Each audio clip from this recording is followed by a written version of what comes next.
Unity started more than a century ago as a publishing house, and it's still producing some of the finest books and spiritual products anywhere. Here's good news. This holiday season, everything in the Unity online store is 15% off. You'll find the latest books, journals, and card decks, along with a now famous intention dice and a new pet puzzle. This year, send unique gifts to all your spiritual friends. Visit unity.org/gift guide. Practical spirituality. Positive messages. This is Unity Online Radio, the voice of an awakening world. Learn the language of spirit. This is The Intuitive Life with Laura Wooster.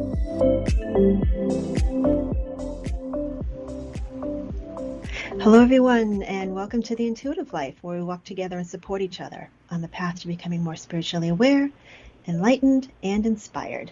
We will be taking your calls today just for questions. We're not doing readings today, but I'm sure you may have questions for my guest today. Fascinating author in person that I think you would love to ask questions from her. So it's 816-251-3555. Again, it's 816-251-3555. And we'll be taking calls in the second half of the show. Just a couple of notes about my calendar. I have an event coming up online, so if you're anywhere in the world, in the country, wherever you may be, you can join us. It's September 25th, Where Two Worlds Meet, a demonstration of mediumship, and that's to benefit the Journey Within Church of New Jersey. It will be with myself and Lori Sheridan, Janet Nohavik. And it's, like I said, it's an online demonstration of mediumship. And so come and join us. You'll join us by Zoom. And we find, even though it's not in person, it's just as healing. And it's a nice experience. So you can always go to my website at laurawooster.com to learn more about that. And I have some other classes as well coming up in person at Circles of Wisdom in Massachusetts, and also some other online classes as well, if you'd like to check that out. But I want to get right to my guest today because I have to say, I have read so many books from mediums over the last several years, like hundreds, and this is probably one of the best accounts I've read from a medium about what it's like to awaken as a medium in the modern world. I've always struggled with the right words to describe what that's like, and my guest today has nailed it. And so I want to introduce her right now. It's Karen Frances McCarthy. Karen is a former political journalist and war correspondent. She's a published author, teacher, and progressive spiritualist medium. Her latest book, Till Death Don't Us Part, A True Story of Awakening to Love and Life, is a #1 Amazon hot new release, and it's also an Amazon bestseller. And I experienced this book over this weekend, and I have to say, just get the book. You have to get the book. It's a wonderful story, amazing story, and like I said, it was beautifully written. So welcome to the show, Karen. Thank you so much for taking time to be here. Oh, thank you, Laura. I'm delighted to be here. Oh, thank you. Thank you. I'm glad you enjoyed the book as well. Oh my goodness. It was just, like I said, I've read so many books by mediums, and it really, we were talking just before we went on the air, this book is twofold. It's a story of grief and the processing a major loss of a dear loved one, and also your awakening as a medium at this almost exactly at the same time, which is quite a process. So if you could share a little bit about how this story started for you. Yeah, I think it's something that a lot of people start to experience, have these other extra experiences in relation to trauma. It happens quite a lot. I'm sure you've come across where a traumatic event in somebody's life. We know near-death experiences are a classic case of this, but also the death of a loved one. And in my case, as you know, I was an entirely devoted skeptic before my partner passed spirit world, and he would have been too, which is quite surprising also as well. But I was actually working on my first book, which was part of the Northern Ireland peace process, because at the time I was covering politics as a journalist. And when I got this very abrupt and sudden phone call just one afternoon out of the blue when I was down in Virginia, to say he had just dropped dead of a sudden massive heart attack, and he was only 41. So just trying to absorb that, and being away, it just, it's hard to come to terms with. Right. And I think for a lot of people in those situations, obviously the first thing that happens to a lot of people when they hear of the sudden death of a loved one, and even if it's expected to a large degree, is just this shock. It's almost like it's a self-preservation, place that the mind goes, because we just cannot accept the news of what just happened, because it would be overwhelming. And so it takes time to realize what has just really happened, and start to accept that and understand that. For me, what started happening simultaneously was strange things started happening, as I wrote about, which were, the bed would creak and black figures would appear and things were touching me. And for me, as a skeptic and a political journalist, and, my first thought was, good God, I've lost my mind, Yeah. I have had some kind of breakdown from this. And so that was frightening. That was actually more frightening than what was actually going on ultimately when I realized what was going on, Right. But I just fortunately met some very unexpected and very helpful people, who, one was a Catholic priest. Surprisingly enough, I was raised Catholic, hadn't been in a Catholic church except for a funeral, I think, or a wedding maybe, since I was 17. And a Catholic priest, a very compassionate man, sort of started me questioning whether or not there can be some relevance or some veracity to the concept that consciousness survives death. And so that sort of started me off on this little path, led me to the next person. And of course, my own partner, who, God love him, he was trying so hard to get through to me. That was not an easy job, I can assure you, but it did eventually. And as you know, the whole kind of first third of the book, the first part of the book, is just, just writing these experiences, just writing these scenes of all of these things that happened. And eventually, the sort of I felt like a ball in a pinball machine. Do you know what I mean? Just kind of getting bounced around everywhere. Mm-hmm. And finally, with a considerable amount of help from the living and the incarnate and the discarnate, finally the penny dropped, which started a whole new journey, which is a whole other story that I started looking at later. Yeah, so I can imagine, especially coming from your background as a war correspondent and more of a journalist, and to go from hearing, learning that your loved one, your fiance, has passed, and then almost immediately starting to experience the paranormal. How did? Obviously, I remember going through that process of awakening as a medium and saying, I must be losing my mind. What is going on? What was that like for you? Well, I didn't have any association with mediumship at the time. At the time, I was just really just taking it. When you're in those early days of very intense grief, you're only getting through the day. You're not even getting through the day by day. You're getting through minute by minute. Yes. And so these were just strange, very strange, inexplicable events that were, and I'm not a skittish person by any stretch of the imagination, but, first I thought I was looking for practical answers. The bed, yes. I was sleeping and the bed creaked and moved, and as you know, because you had seen where I fell out of the bed, cracked my head and got a bottle and was heading down the stairs thinking there was an intruder in the house. Yeah. And you sort of immediately go to these, trying to find a rational explanation, and then the next, when there is no intruder and when there is no rational explanation for all of these things going on, the next thing becomes, I must have gone out of my mind with grief, which I couldn't understand either, because I couldn't even, how could that have happened?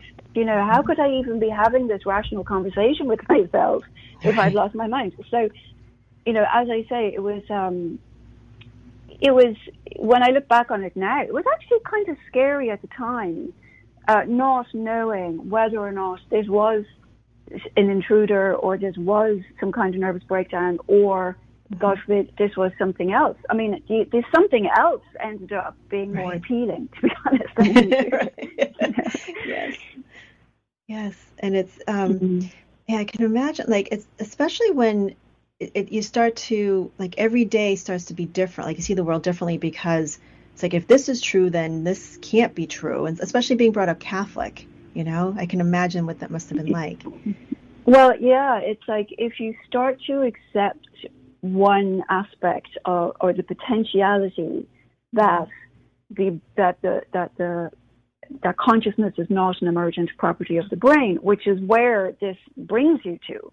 Right. If things are happening, if there is energy or just kind of, and you don't know, but there's something is happening that can't be explained within our normal paradigm, or materialistic world paradigm, then you have to become curious and open to the possibility that consciousness somehow can exist independently of the brain. And that then changes, exactly as you're saying, that in itself, without any of everything else, that in itself has to change how you view and your entire perspective on what you think is reality and what you think is the truth. Yes, exactly. Yeah, and that can be. I've seen so many people go through this. I mean, obviously coming to that realization in their own way, whether it be, you know, a loss of a loved one, or you know, open up mediumistically or having a spiritual experience, and it can spiral them into this, you know, where their foundation of their understanding of the world just falls apart, and it can actually result in depression. And so as people sort of rebuild their perception of the world. Yeah, you really do. Yeah. So when you started to experience your fiance reaching out to you from the spirit world, when you first had that first initial connection, how was that for you? How did you determine that it actually was him? Well, you know, I wrote the first sort of probably 80 or so pages of the book kind of describe that. That was a very, very slow incremental process. Yes. You know, it was a process where increasingly inexplicable things were happening, and day after day after day after day. And then I met, as I said, you know, I was down in Virginia, so I went to the Edgar Cayce Center, the world's headquarters there. I went to a spiritualist church there. I went to a Catholic church. I talked to a psychologist, the lovely late Professor Lou Legrand. And people were sort of incrementally giving me pieces of information that I was starting to just ponder. I mean, it wasn't like somebody said to me, oh, no, the priest did say to me, that's your loved one giving you a sign. He's still around you, which of course, well, that sounded lovely, but, you know, I wasn't buying it, you know, but it was like, you know, after so many of these, it took quite some time. After so many of these incidences happened, and then after having these conversations with people who had these experiences, as you know, I went to the Spiritualist church and I get a message from him, and I'm still sort of wanting to look over my shoulder saying, how do they know that? You know, because it just didn't. It took a very long time for the penny to drop for me, because I was a very, very hard person to make that turn. I've always said it was a very, very hard turn for me to make. When the penny actually dropped, the sort of little event, which I kind of don't really want to give away because it's the end of the whole first half of the book, and I kind of, if anyone wants to read the book, it'll ruin it for them. So but if I could just say that, what actually caused that epiphany in the end, in and of itself, wasn't the most elaborate necessarily of events that had happened leading up to this. It was just the last of a series of events that finally, bit by bit, I finally got to the point where I was willing to even ask the question, are you here? Yes. It took me a long time to even think that was even a nonsensical question to ask, you know. Right. And so it was really was kind of like a building, a sort of a momentum of events that sort of built ultimately to that sort of final epiphany that went, oh, I won't use the language I wrote in the book, but basically, oh, holy God, you know, that really is you. And that, once you have that kind of epiphany, everything changes. Oh, yes, that's for sure. It's amazing. And I love that you're saying that it did build very incrementally, because I think a lot of times when people have lost someone and they just want to know, are you okay? Are you around me? Are you still here? Are you, do you still know what's going on in my life? That they're grasping for something like the assurance that is so definitive that they can't deny it. And I love that you built it in the way that you told the story. It shows that it is incremental, that it has to be sort of discovering it as you go along, and then I think it also depends on what your starting point is, because some people do subscribe or do have this belief that the soul continues, the spirit continues. Mm-hmm. And for them, then their questioning and their issue becomes a very different issue, because then their question becomes, where are the signs? If you are supposedly still exist, which is what I believe, or the person believes, why can't I see signs of you here? Why aren't you showing me that you're present? So their questioning, their journey is a different sort of journey from mine, which is because I didn't, and a lot of people like me, we have this different journey, which is, well, I don't believe any of that, and it wouldn't even entertain the notion to ask that question, And the stuff keeps happening, and you're sort of forced to finally have that sort of jaw-dropping moment where you go, oh, my goodness, this is true. So, but they're different journeys, and both of them come with their own challenges, because I'm sure you've come across a lot of people who are grieving saying, I've heard there's supposed to be signs. I'm supposed to receive a sign. I've been asking for a sign, and I haven't seen one. And this is not for mediums. Anybody can ask for a sign. You don't have to be, because signs happen out in the external world, right? Something moves, or you get a smell, or you hear something or see something. And so anybody can ask for a sign and receive a sign. And then some people get very depressed, as you were saying earlier, because they don't. Right. When usually what's happening is they just are not recognizing them. I mean, there is I actually do run a workshop of just helping, the ordinary person in the street sort of who wants to be able to recognize the subtleties of signs, how to recognize them. Yes. Very easy to miss. They are very easy to miss. And how much do you think that belief plays a part in that? Well, I think it's really the word I would probably use for it is openness. Yes. If you're open to it.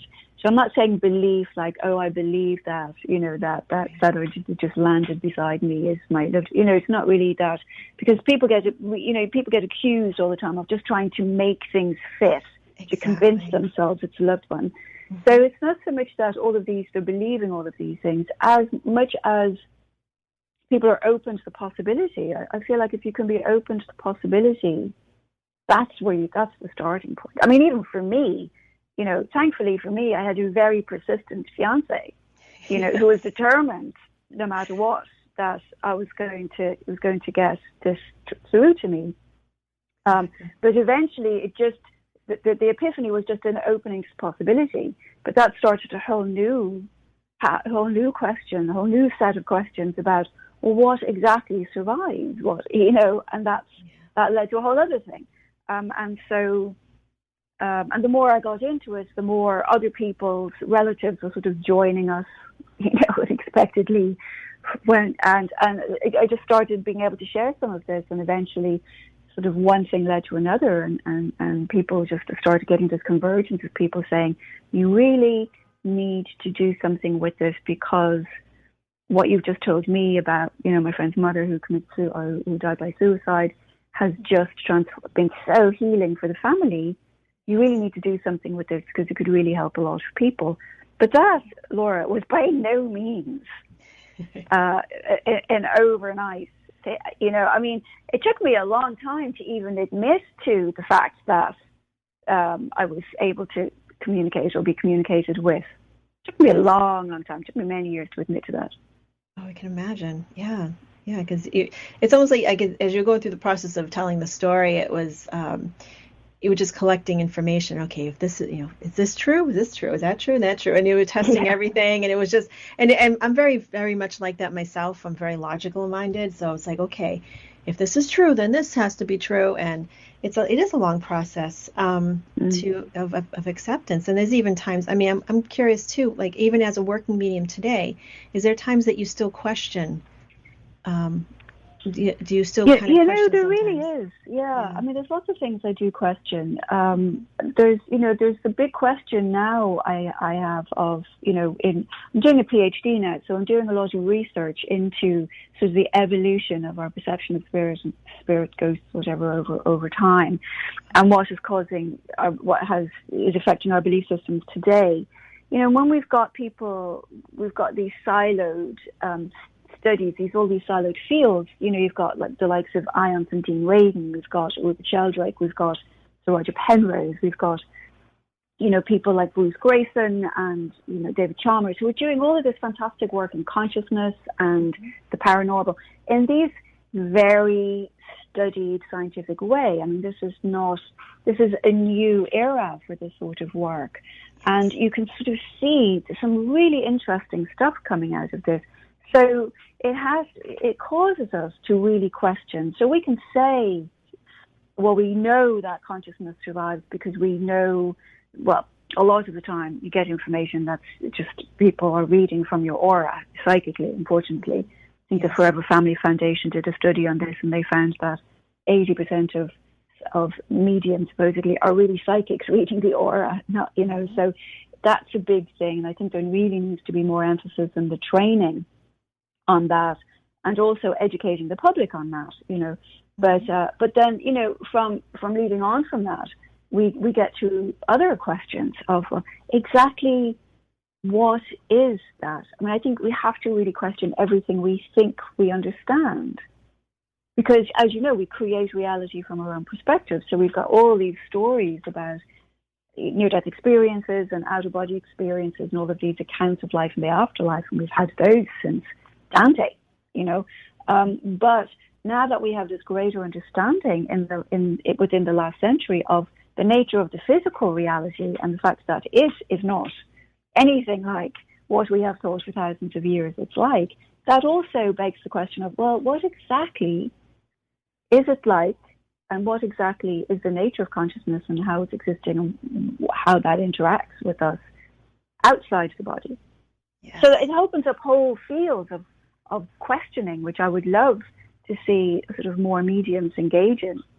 Oh, absolutely. And I think we're just, I mean, as much as mediumship has progressed in the recent years, I feel in some ways, getting more modern and away from the, I don't know, what's this, the age of darkroom seances and things like that. The Victorian era. Yes.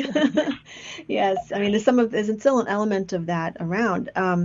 But it's so nice to see, just in very recent years that people are starting to get away from that and expecting, everything to be in the light, almost literally in the light. Yeah. And then so we can understand consciousness a little bit better without all the bells and whistles per se. So what I wanted to, like the experience that you had, to bring it to a different way, I know we're coming up on a break very shortly, but there's one thing I'd love for you to address, is that, the experience that you had with your fiancé, it's so profound. And so, I mean, obviously it was progressive. It happened over, several months and years. For someone who's lost someone and they're just begging for that kind of connection, I know as a medium, we've both met people who just like, I just want to know they're okay. How can you, what can you say to people? What advice can you offer someone who said, I want that kind of connection? And is it possible for them?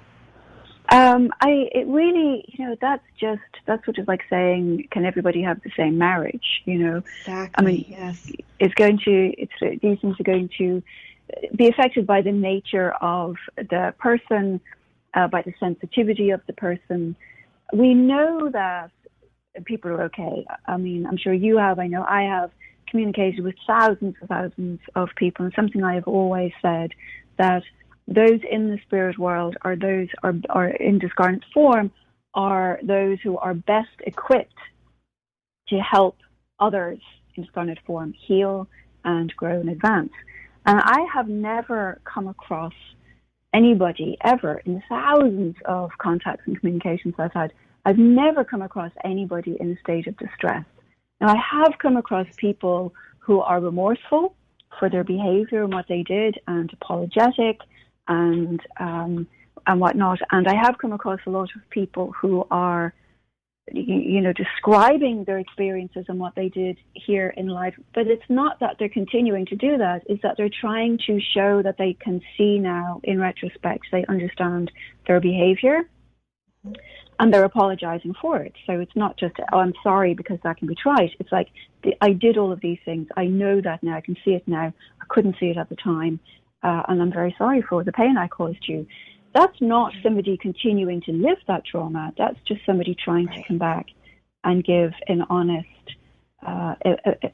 understanding. It's not even an excuse. It's really just to provide understanding for the loved ones they harmed, for example, that goes on. So I've never come across any kind of so it's a very long-winded way of saying, as far as I know, as far as I'm concerned, in all my experiences with everybody. And I had a guy downstairs from me here, murdered in the building here in New York a few years ago.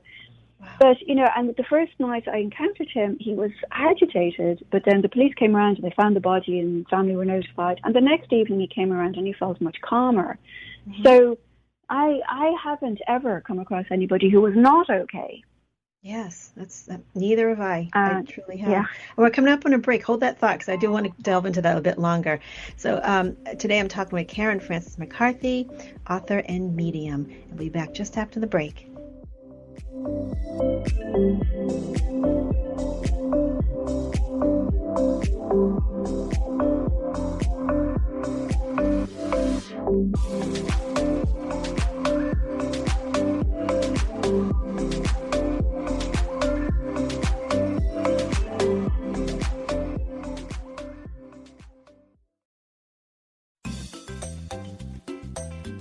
You're listening to Unity Online Radio,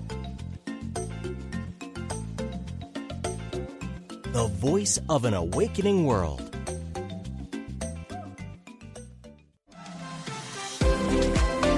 Welcome back to The Intuitive Life with Laura Wooster. Hey everyone, and welcome back to The Intuitive Life. I'm Laura Wooster, and I'm here with my guest, medium and author Karen Frances McCarthy. And I failed to mention her website. I just want to get that out there right now, and it's Karen, F as in Francis, McCarthy.com. So, Karen, before we went on the break, we were talking about,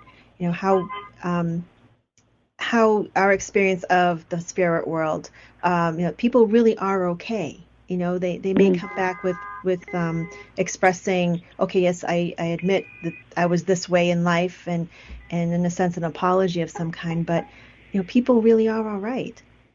Yeah. I know it sounds like so cliche, and we say, people really are okay, and people say, you're just saying that. Like, not really. They truly are all right. Yeah.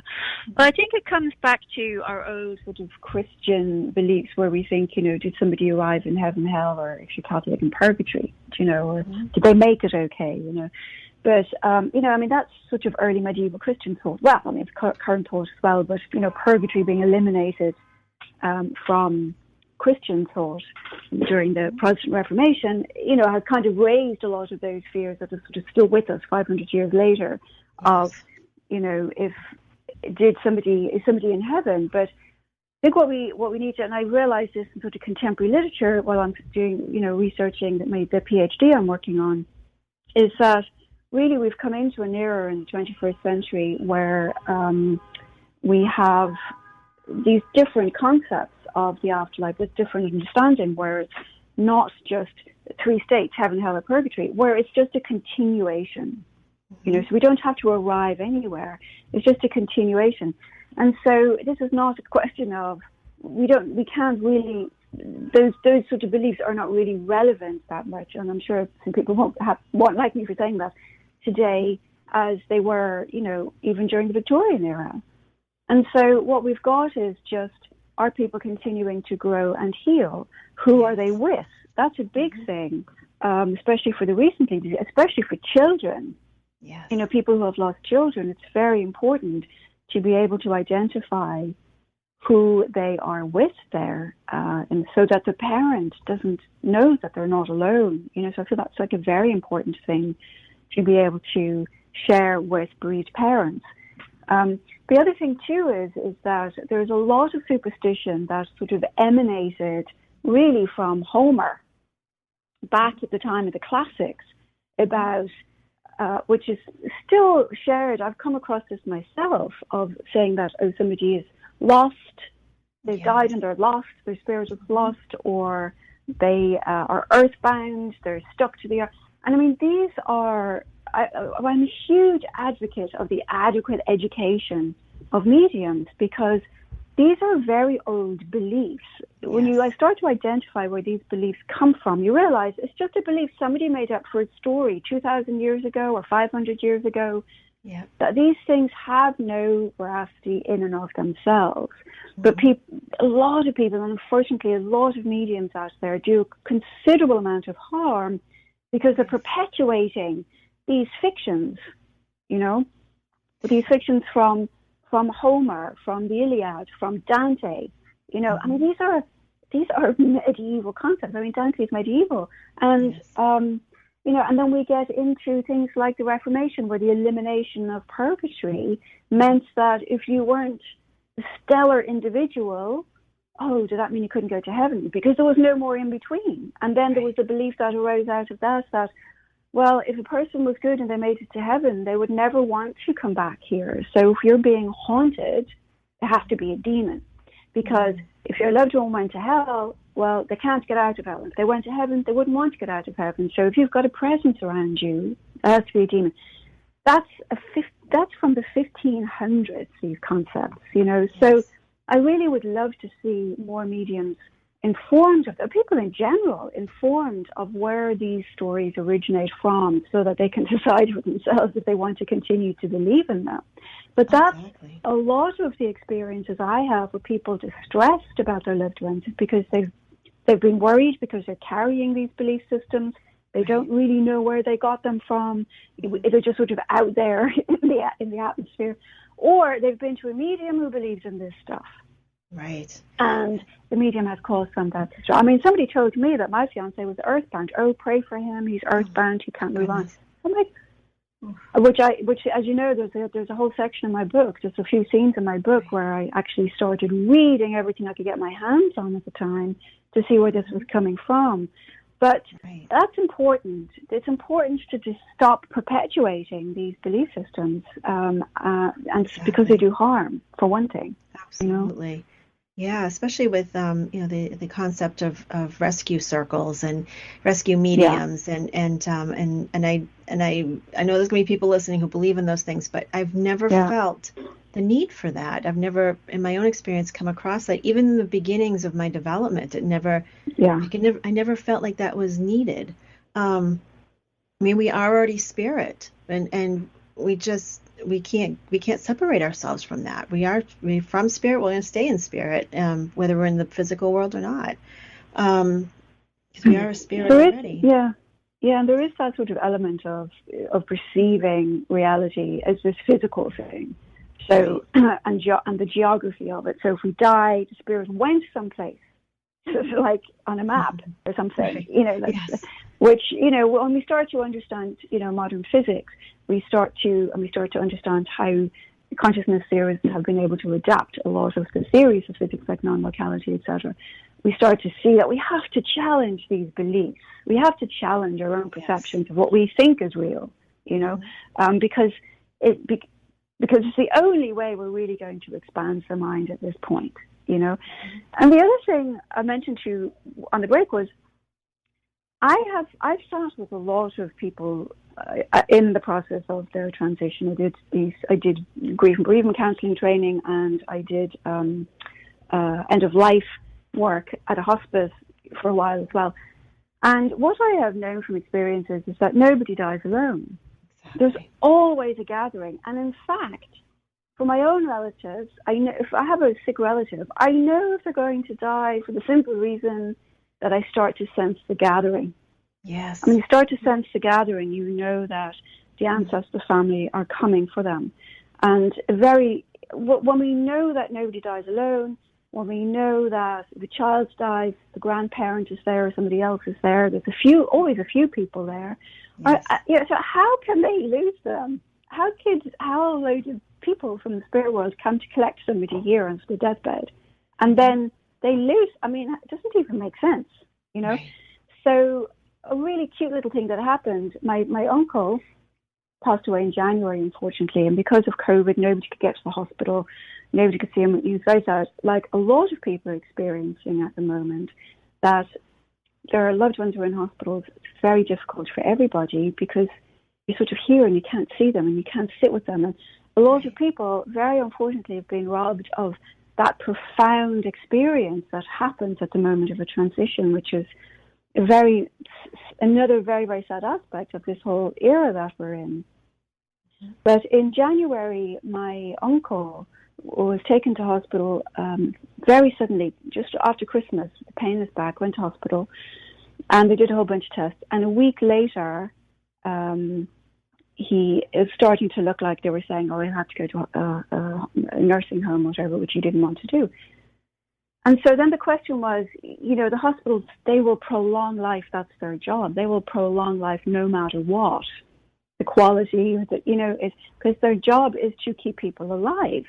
Right. And so I'm starting to think it doesn't feel to me like he's coming out of that hospital. And I knew that he would give up the fight if he thought coming out meant going to a nursing home. And so I just sort of sat there and I said, because I wasn't there and we couldn't sort of sit there, I just sent out the thought, is there anybody with my Uncle Phil? Are you with him? You know, and of course, I expect my grandmother would be there and I expect my mother would be there. So I was like, just so I know for myself that you're there, somebody I don't know, tell me who you are, you know? And so I hear somebody says, Mary's here. And I'm like, Mary, we don't have any relatives at all on that side of the family called Mary. So I'm like, well, who are you? We don't have any Marys. She says, the girlfriend. Now, my uncle was a bachelor. He died at 82, never married. All his life he was a bachelor. And so I'm like, the girlfriend. And I was thinking about this, and I called my cousin. I said, do you remember back in the day, our mothers, my aunt and my mother, they talking about Uncle Phil being engaged at some point. Mm-hmm. And she said, yeah, you know, I did hear that, something about being engaged, but I don't know anything else about it. Mm-hmm. So then I'm thinking, why would Mary say she was a girlfriend if she was a fiancé, right? Mm-hmm.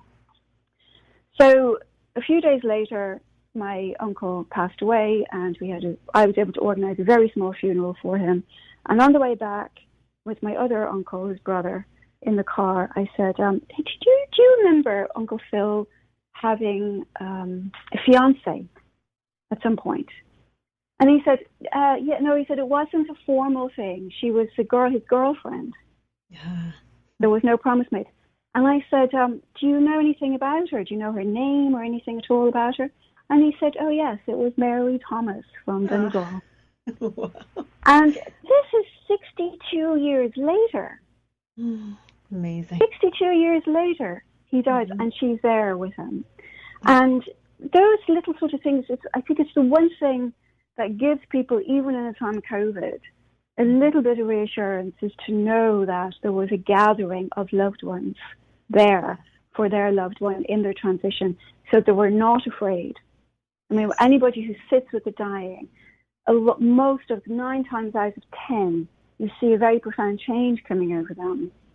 You start to see them looking very intently at the blank spaces between people around the room, because they're seeing other people. This happened to my mother a lot. There were people showed up for my mother I never heard of. I actually had to go research them afterwards, you know. And so it happens. And that's, for me, provides a lot of security and a lot of reassurance to a lot of people once they understand that, once you can tell them who is there. It's such a relief for a mother to find her child is with the grandparent. Absolutely. And when you can tell them that, how can they not be okay? Yes, absolutely. And the good thing too as well that I'm finding that I'm having this come up more and more in my sessions about the possibility of healing after someone crosses. Like so many people are concerned about, I never got to resolve this, or my father was very resistant to any kind of a healing within the family, or maybe the personality didn't allow for it, or there's something there, and there's just this remorse for not being able to have the healing with the relationship that they really wanted while the person was still here. And I'm having to, to let them know you can still facilitate healing even though your person's in spirit, that this can continue on. Yeah. So did you find that? Well, the relationship, yeah, absolutely. And the relationship continues. And I've had people come, I worked with one woman at one point a few years ago who had her father was very abusive. Mm-hmm. And she came for sitting because she wanted to speak to somebody else, but the father came and she didn't want to speak to him, and I had to send him away. Mm-hmm. And then somebody else came, we did the session, and then a month or so later she came back and she goes, okay, I'm ready to talk to my father. Mm-hmm. But it was 17 years since the father had passed, and but when he came, it was like it took him that long to really grow and learn and be able to look back and take personal responsibility for his own part and everything, to be able to come and offer a real understanding that anybody can say, oh, your father's here, he says he's sorry, he wasn't a good father, right? Mm-hmm. But when somebody's really, really attuned to that person, and the medium is really there working for the healing for that person can then actually explain in detail what they did and why, which it has so much more validity to it than just, I'm sorry. It's like, I know I did this, I know I did that, I can see it all now, I understand what I did, and I'm very sorry for the harm it caused you. It's a very different sort of apology, because it shows also that the person in spirit form has actually done a lot of growth and healing themselves to be able to even be able to recognize that in themselves, So, and that, you see this all, I'm sure you see this all the time, which is why, I know a lot of people love rescue circles. I'm not a believer in the need for rescue circles, because you see all of the time that those in spirit form can take care of that healing, I believe, better than we can. I've just been my experience of it, Yes, I agree completely. And that, and it's remarkable too, like, because people say, well, we never get a chance to talk about these things, and then they sit with a medium, and like you said, I'm admitting to this, and this is why I responded this way, and then there's an understanding there, and healing can happen even though the person has moved on from the physical world. Well, we'll all catch up in the end, So yes, that's true. But also, it's also that you can't expect it overnight. It's not like I had somebody here, I had a very abusive father, brother, husband, or whatever. I'm sorry for all the men listening to be naming all of the males as the guilty parties. But, I had this sort of abusive relationship, and the person has died. You don't just die and the next day spread wings. Exactly. It takes time, but it takes healing. It's almost like if we start to just perceive this as a continuity rather than some radical shift, which is really an old religious belief system. Yes. If we actually start to look at it more from within our 21st century frame of our lens, knowing what we understand about consciousness and theory and physics, etc. right now, we start to see that this is just an ongoing process. I often say to people, they think their loved one is kind of so far away, or they've gone, so there's some geography in the spirit world. I don't know what's between here and there. There was supposed to be geography. Do you know what I mean? It just doesn't make sense. So, and I say this to people all the time. This is what we were talking about earlier when we were saying people don't sometimes recognize the science can be so subtle. I come across, and I'm sure you have, so many people who are just sort of washing the dishes or doing the laundry or something, and then suddenly a memory or a thought of their loved one just comes into their mind very clearly, very crisp, very, very suddenly, almost like it interrupted their thoughts. And just out of the blue, they just have an completely unrelated thought about their loved one. And then they think they're just thinking about their loved one. Yes. Whereas what's actually happened is their loved one was thinking about them. Yes. And they felt the thought. Mm-hmm. And there's a difference between just sort of ruminating and then having these sort of interrupting type thoughts. Yes. Are a clear example of somebody thinking about them. And people don't realize this, that they're not far away someplace, that we understand there is no such thing as geography. Mm-hmm. You know, that even in this world, even the physicists have shown us that what we think is real, what we think exists, is really doesn't. It's a construct of time and space and speed. You know, so we start to see that if we can see past these things, we can understand that we're only ever a thought away from anybody.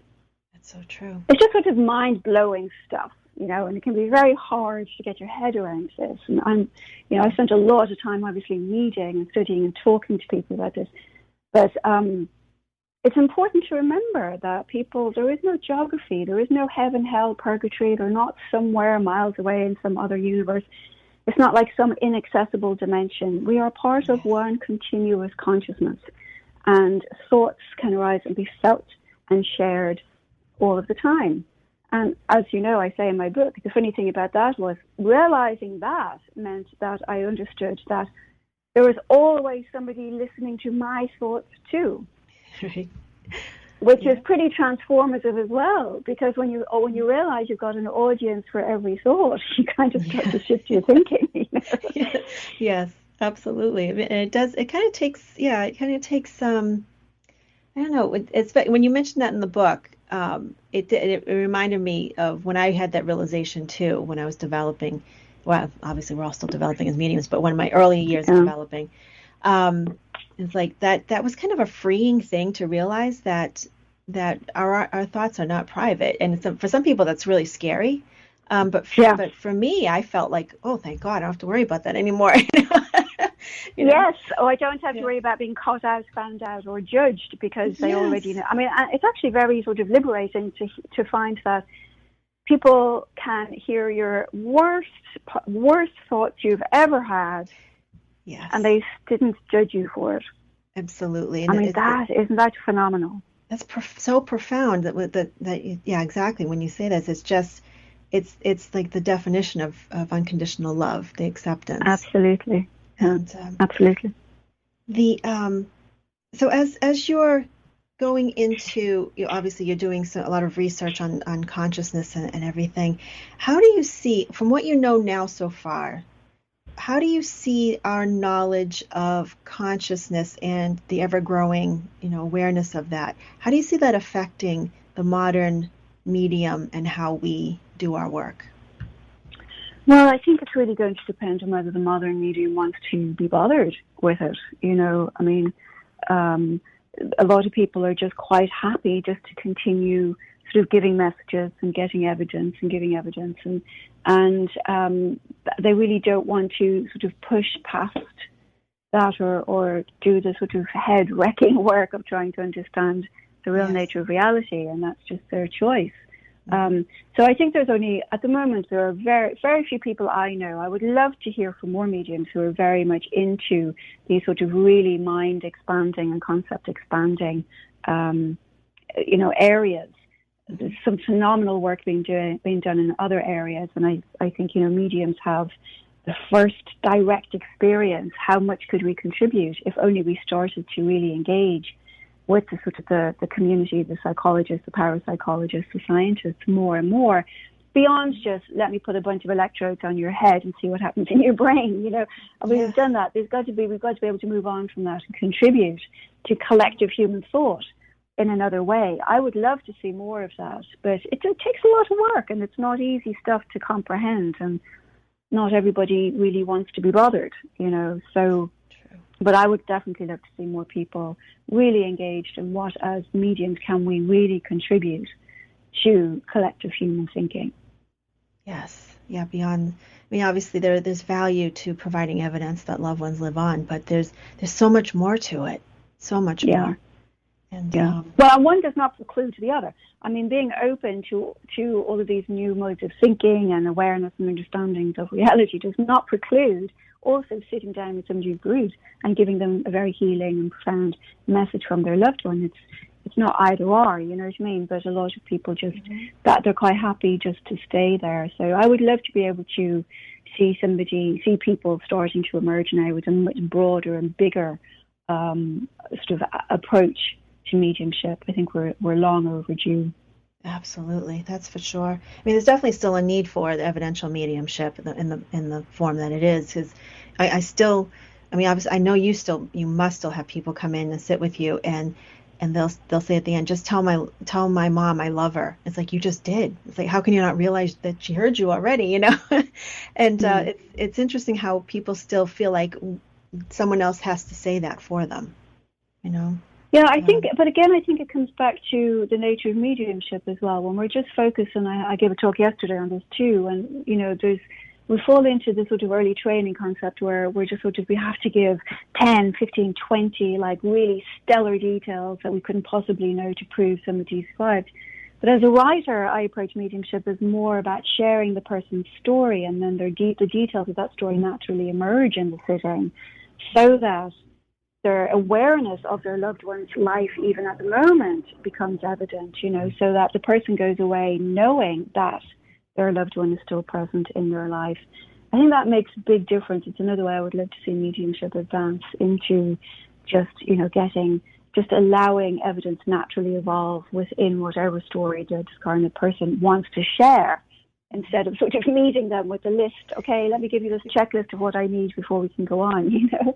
Yeah. I really do think that we should be able to advance mediumship there. It's a much more profound experience. I agree. And so it would, I think, offers so much more potential for you.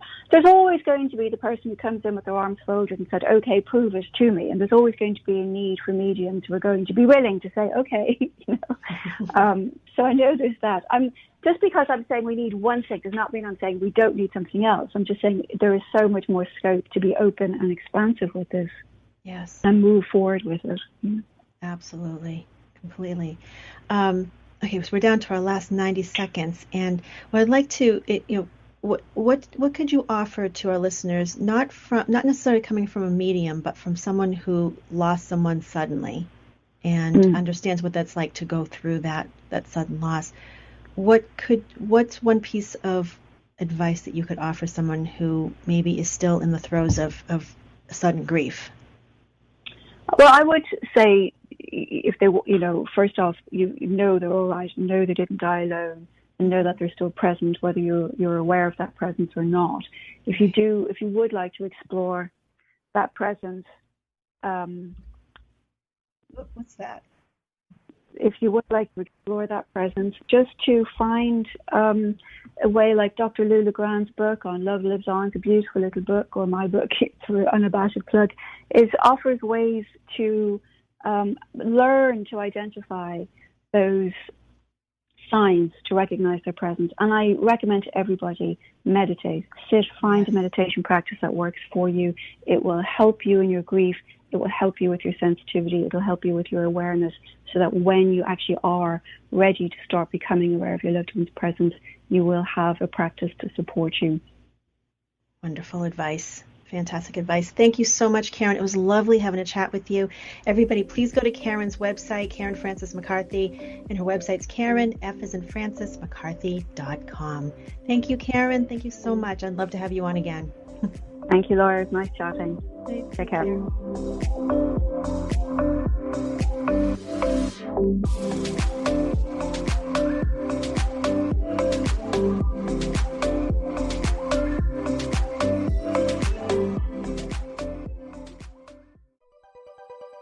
Thanks for listening. This is Unity Online Radio, the voice of an awakening world.